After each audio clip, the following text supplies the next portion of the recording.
High viewers, doctors kitchen and ব্লগসের আজকের পর্বে আপনাদেরকে স্বাগত জানাচ্ছি। আপনাদের সাথে আছি আমি অধ্যাপক ডক্টর নাজনীন নাহার, ক্যান্সার রোগ নির্ণয় বিশেষজ্ঞ। আশা করি আপনারা খুব খুব ভালো আছেন। বন্ধুরা, আজকে আমি আপনাদেরকে খুবই সাধারণ একটা রেসিপি করে দেখাবো, কিন্তু আসলে জিনিসটা অসাধারণ, এটা ছাড়া আমাদের চলে না। তো বন্ধুরা, আমি আজকে আপনাদেরকে কিভাবে করে একদম মচমচে সফট ফুলে যাওয়া সুন্দর একটা পারফেক্ট পরোটা বানাতে হয় সেটা দেখাচ্ছি।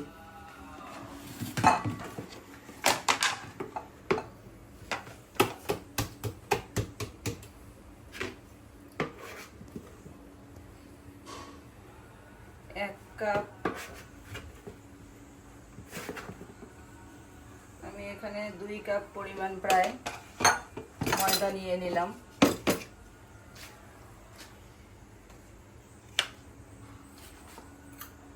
সিস্টেমটা হচ্ছে যে 1 কাপ ময়দার জন্য 1 টেবিল চামচ তেল। তো আমি এখানে 2 টেবিল চামচ তেল দিয়ে নিচ্ছি বন্ধুরা। সামান্য একটু লবণ দিয়ে দেব।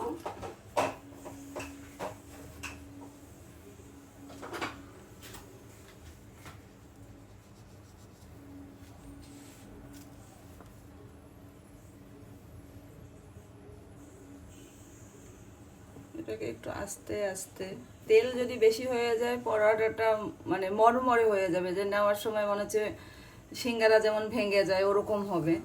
আবার কম হয়ে গেলে একটু শক্ত শক্ত হয়ে যেতে পারে। তো সেই কারণে কি তেলটা খুব পারফেক্টলি দিতে হবে। এভাবে করে যতটুকু সম্ভব মেখে নেওয়া যায় আলতো হাতে। দেখে পরে হাত দিয়ে দেখলে খুব ভালো করে যদি চোখ লাগিয়ে দেখা যাবে যে প্রত্যেকটা দানাটাই তেলের কিছুটা অংশ গ্রহণ করেছে, শুষে নিয়েছে।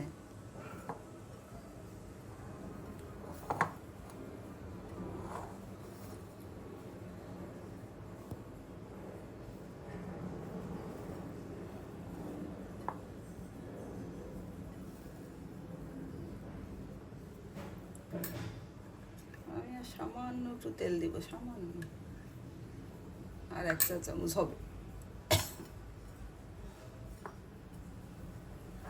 তো এভাবে এটা থাকলো।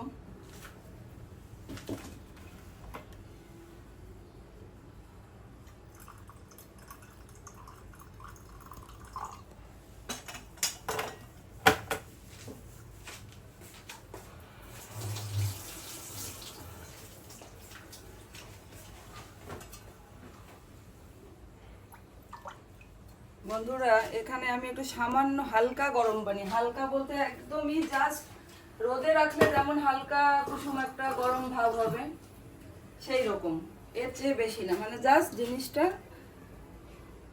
হালকা গরম, কুসুম গরম যেটাকে বলে, কুসুম গরম পানি নিয়েছি এবং আমি মাখাচ্ছি। মাখানোটা এমনভাবে মাখাতে হবে যে একটু একটা সফট ডো তৈরি হবে। জিনিসটা মথলে মথলে আমি সফট করব না।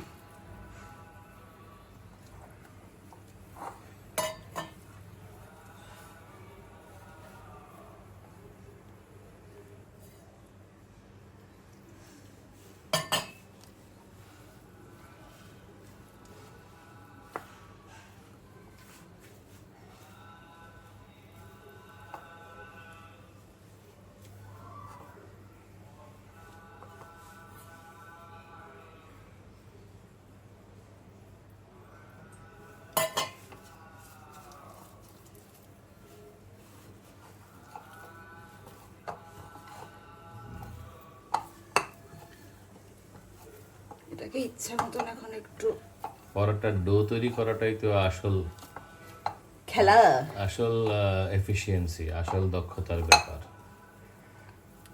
আপনারা দেখুন বন্ধুরা, আমি এখনো মাখানো কমপ্লিট করিনি, কিন্তু আপনারা দেখুন যে জিনিসটা কেমন হবে। এক্সট্রা পানিও থাকবে না, আবার এক্সট্রা আপনার এখানে এমন শক্ত হবে না যে আমার একদম মথে মথে নরম করতে হবে। সুন্দর করে আমি মথছি। এটা যদি শক্ত হয় একদম অবভিয়াসলি পরোটা মুড়মুড় মুড়মুড় করে ভেঙে যাবে, ওই পরোটা খেতে ভালো লাগে না। একদম যতটুকু সম্ভব এটাকে মথে নেওয়া যায়। ছোটবেলায় আমরা আমার খালার বাসায় বেড়াতে গিয়েছিলাম, 2 খালাতো ভাই বোন। আমার খালু পুলিশের বড় কর্মকর্তা ছিলেন। তো সিরাজগঞ্জে আমরা বেড়াতে গিয়েছি, আমি তখন ক্লাস 2-এ পড়ি। তো তখন তো পরোটা মানে পরোটা আর সুজি মানে আমাদের কাছে মানে একটা বেহেস্তি খানা। তো সকালবেলা খালা পরোটা বানিয়েছে। এখন তো একটা পরোটা খেতে হাপুস হুপুস হয়ে যায়, তখন মনে হয় যে 10টা পরোটাও খেতে পারতাম। তো খালা বলছে, আই শোন, আমার তখন 2 কাজিন ছিল, একটা কাজিন তখনও হয়নি, সবার সঙ্গে আমাদের খুবই বন্ধুত্বপূর্ণ সম্পর্ক। তো খালা বলেছে, শোন, তোদের কিন্তু 3টা করে পরোটা, সকালে পরোটা বানাচ্ছি আমি, 3টা করে পরোটা তোদের ভাগে করবে। 3টার বেশি যদি তোরা চাইস তাইলে কিন্তু রুটি পাবি, বুঝছেন? এরপরে আমরা মোটামুটি সবাই বসে ডাইনিং টেবিলে বসে বসে খাচ্ছি। খাওয়ার পরে তো 3টা পরোটা খেয়ে তো পেট ভরে নেই। এখন খালার কাছে আমি প্রথমে গিয়েছি, গিয়ে বলেছি, খালা আমার তো আরও একটা তাহলে রুটি দেন, একটা রুটি লাগবে। কারণ আমরা তো ধরেই নিছি, খালা তো বলেই দিছে 3টা পরোটার পরে আর পরোটা হবে না। কিসের কি, খালা তো পরোটা বানাই যাচ্ছে, দিচ্ছে আমাকে দিয়েছে আরো একটা পরোটা। দৌড় দিয়ে এসে আমি সবাইকে খোঁজে, এই পরোটা পাওয়া যাবে, পরোটা পাওয়া যাবে, রুটি না, রুটি না। খালা মজা করতো আমাদের সাথে। এই দেখেন, দেখছেন? এই, হ্যাঁ, এখন আপনি কি একটা পাতলা খাবেন পরোটা? আমি তো পাতলাই খাই, আমি ভারী পরোটা পছন্দ করি না। এখন এইভাবে বন্ধুরা একেবারে এটা যে মাখিয়ে রাখতে পারেন 5-7 মিনিট, কোনো অসুবিধা নেই না রাখলে। এভাবে করে আমি একদম দেখাই দিচ্ছি পুরো প্রসিডিউরটাই। অনেকে যে এরকম মানে ডো তৈরি করে আবার এটাকে মানে আরে লাগে না, ইস্ট দেয়, তারপরে ইস্ট, ইস্ট, পরাটাই, হ্যাঁ, না, নাকি কি যেন একটা দেয়, মানে বেকিং সোডা বা এই জাতীয় কিছু একটা। এখানে কিছুই লাগবে না, অনেকে গুঁড়া দুধও দেয়, চিনি দেয়, কিছুই লাগবে না। এটা তো একটা হেলদি স্বাস্থ্যকর আমার পরোটা। ধারণা এরকম সিম্পল হয় ভালো পরোটা, কারণ সবসময় যদি আপনি সব হেভি খান আপনাদের শরীরের জন্য ভালো হবে না, তাই না? একটু মাঝে মাঝে তো লাইট খেতে হবে। তারপরে দেখি যে অনেকে এরকম পানি টানি মিশিয়ে ডোটা তৈরি করে আবার র্যাপ করে রেখেও দেয় আধা ঘন্টা। এটা তো আমার এমনি আমি সফট করেই বানালাম, আর কি র্যাপ করবো? কারণ করতে করতে আবার দেখেন কতবার এখন এটার দম পাওয়ার সময় পাবে।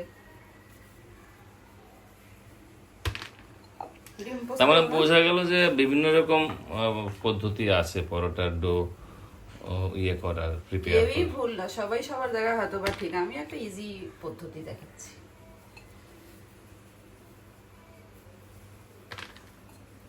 তবে এই পদ্ধতিটা আমার কাছে মনে হয় যে অপেক্ষাকৃত লাইট এবং সিম্পল। এই জায়গাটা একদম আগে আমি পরিষ্কার করে নিয়েছি। টপটা আপনারা পিড়া বেল্লাতেও করতে পারেন, আমার পিড়াও আছে। এই জায়গাটাতে তোমার অল্টারনেটিভ, এখানে তো সবই পিড়া বেলনার কাজ করে, যেহেতু এই জায়গাটা সবসময় খুব তুমি এখন পরিষ্কার আমি করে করবো রাখো। কি, এখন রুটি গোল হলো কিনা কোনো অসুবিধা নেই, এখন যা ইচ্ছা তাই করে খালি রুটিটাকে বানানো, কোনো অসুবিধা নেই। এখন গোল হওয়ারও দরকার নেই, চারকোনা হওয়ারও দরকার নেই, আপনাদের যেমন মন চায় এই মুহূর্তে তেমনই বানাবেন। আমি আপনাদেরকে 2-3টা করে দেখাচ্ছি যে আমি কিভাবে এটার ভেতরটা করব।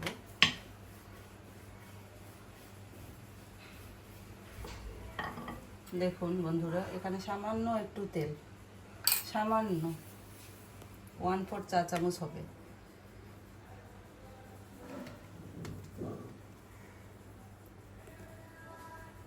এটা হলো পরোটার ট্রেডিশনাল ভাজ।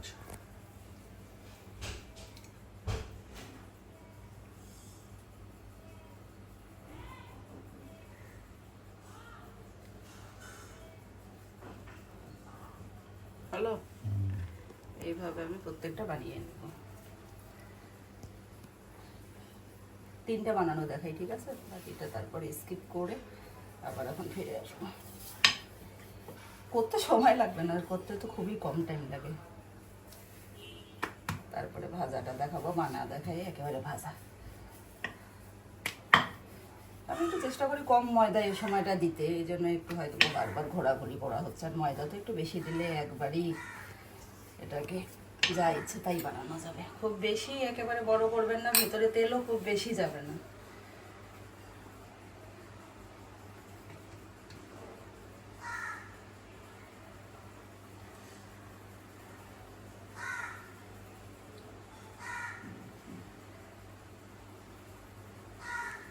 এটা সিল করে দিতে হয়, কারণ নাহলে যখন চাপ দেবো তখন এই ভেতর থেকে ভ্রুত করে ভেতরের দাড়ি ভুড়িটা বের হয়ে আসবে, পরোটার শেপটা নষ্ট হয়ে যাবে। এই সময় যদি মনে হয় আপনার যে কোনোটা একটু বেশি হয়ে গিয়েছে, একটু ময়দা কেটে নেবেন। বোঝা যায়, আন্দাজ করলে বোঝা যায় যে কীরকম আমার ইয়েটা আমি চাচ্ছি।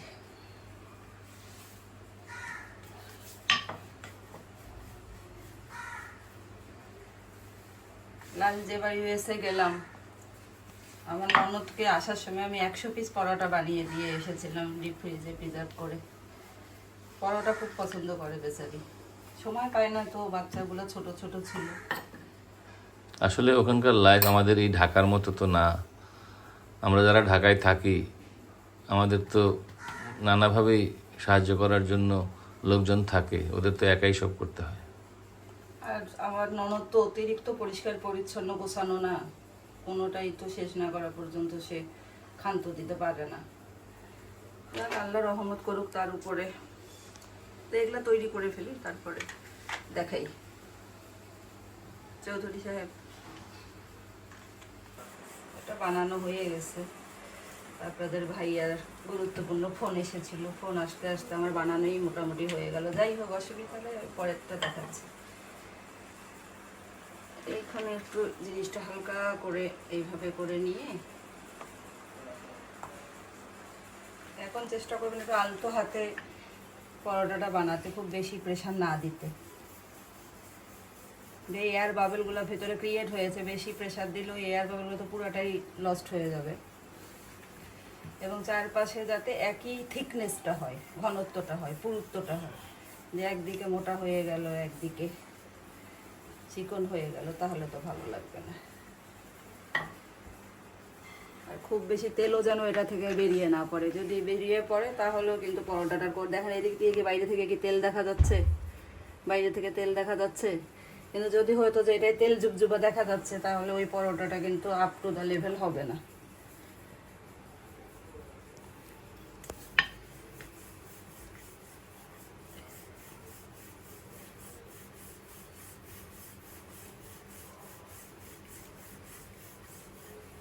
যেগুলো আগে বানিয়েছে সেগুলো আগেই ভাজতে হবে, যেটা পরে এটা সিরিয়াল পরে। তাহলে আমি আসুন আপনাদেরকে এখানে ভেজে দেখাই। অল্প হিটে আমি তাওয়াটা গরম করে রেখেছি, মানে তাওয়াটা গরমই করেছি পুরোপুরি, তারপর অল্প হিটে রেখেছি। দুই পাশে দুইটা একসাথে ভাজবো।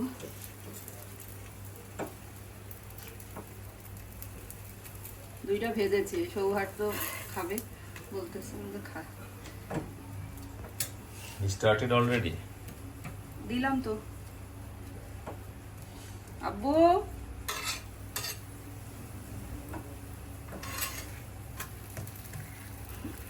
মিডিয়াম আঁচে ভাজার চেষ্টা করবেন পরোটাটা, বেশি হলে গরম হয়ে যাবে, বেশি পুড়ে যেতে পারে।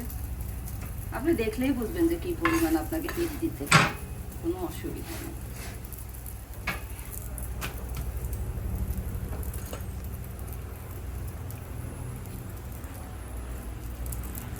তেলের মধ্যে কিছুটা ঘিও মিশিয়ে নিতে পারেন, কোনো অসুবিধা নেই।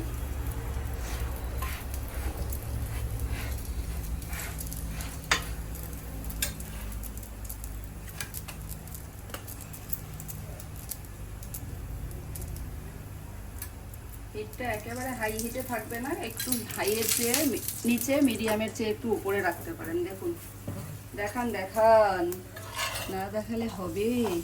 ফোলা ফোলা একদম। এইভাবেই হবে, পুরাই ফোলা।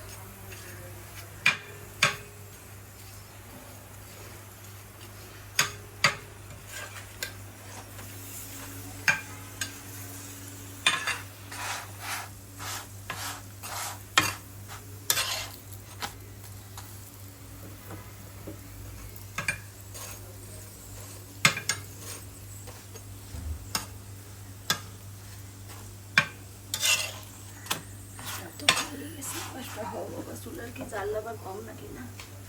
গ্যাসের একটু চাপের ওঠানামা আছে। এটাই বেশি আছে, ওটাই কম।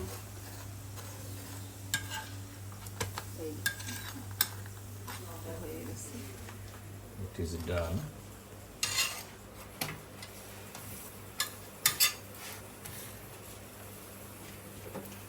যখন হয়ে হয়ে যাবে তখন জালটা আবার কমায় রাখবো, নাহলে পরের পরোটাটা বেশি হিট পাবে। এটাই হিট কম, বুঝছেন? এই যে এখন শেষ, এই যে বাড়তেইছে না, এই যে এখন বাড়ছে।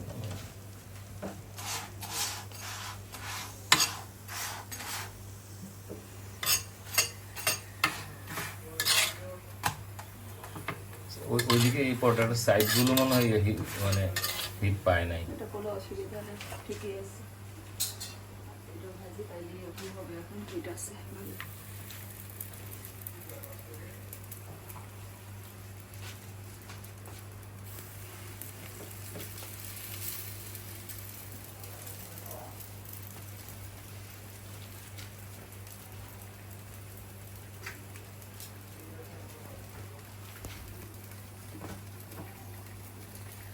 মিডিয়ামে রেখে ভাজি।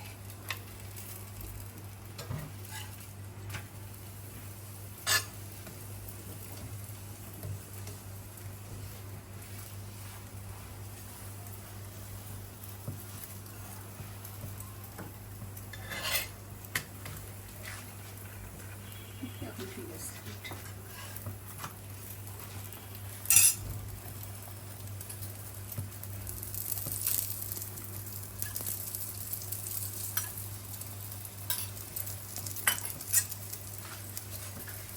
এটা একটু উল্টাও, ডান দিকেরটা।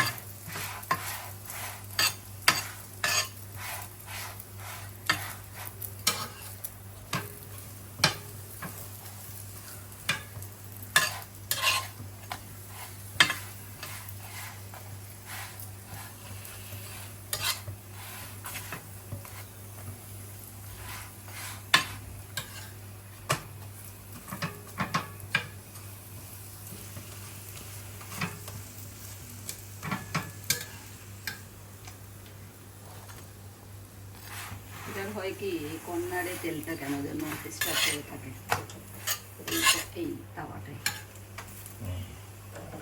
এটা বন্ধ করে দিই, এটাতে উপরে ফেলে রাখতে। তো রুটি ভাজা বেশি ভালো, এটা আবার দেখলে পরোটাটা ভালো হয় বেশি। এই লেফটে পরোটা ভালো হয় বেশি। এখানে আর একটা ভেজে দেখাই, এটা সরাই ফেলি, ঠান্ডা হোক। এখানে কি হবে পরে দেখি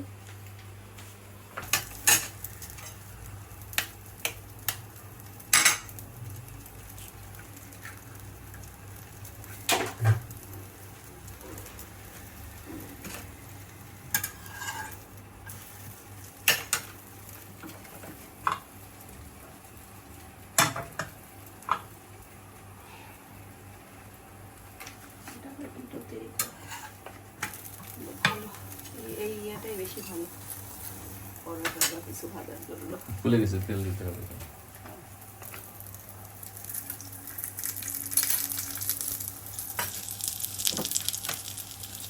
উল্টাও উল্টাও উল্টাও।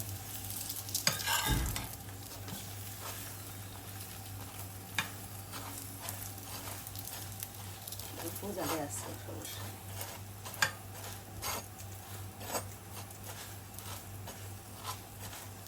একদম ফুলে গেছে, এরকমই হবে। এই যে এটা একবারে আইডিয়াল।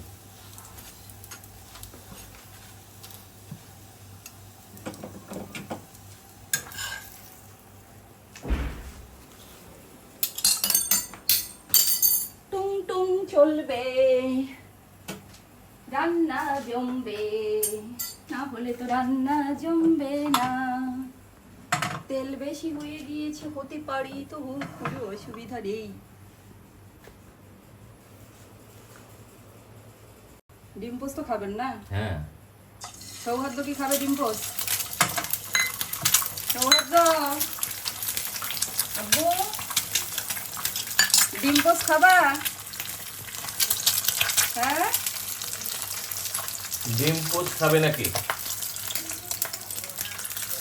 খাবে খাবে।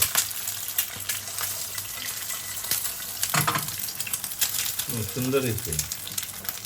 এই যে ডিম পোস্ট করার সময় এই যে সাইডগুলো আস্তে আস্তে একটু আপনার ইয়ে করে দিতে হবে, এই জায়গা থেকে যখনই কাটবেন একটা ফটফটা হয়ে গেলে এবার দিয়ে দাও চুলাতে।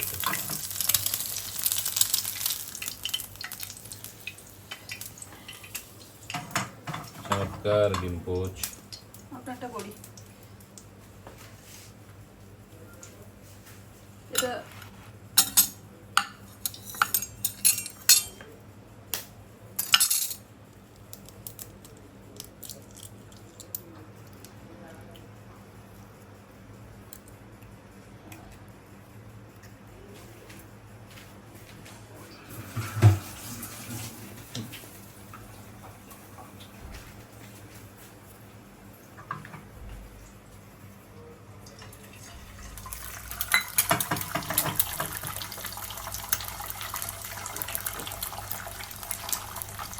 এই সবার দাও, টেবিলে বসো, টেবিলে বসো।